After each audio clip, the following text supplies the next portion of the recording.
Ah, daí boy ele ya kuita nasi. Ona ke. Inda. Magaroga ita nasi fried rice so kwakanaka. Ngaite sei kuti zvinomira musha. Yendo kwa kunyatandira nevamwe.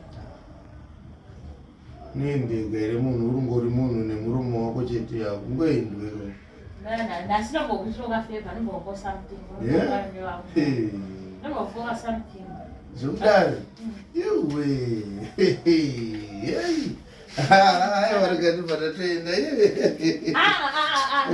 Kochifu. Mrenda kufunda kapfeka zibhurugwa rakadaiso. Harisuitere? Harisuita bhurugwa rako chinja. Hapo saka ndikandibva tochinja.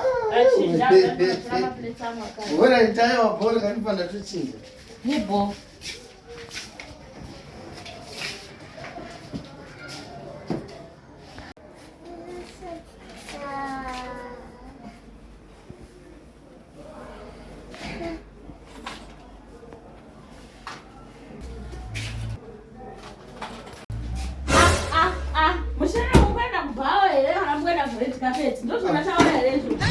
Wandichimati ndicheni?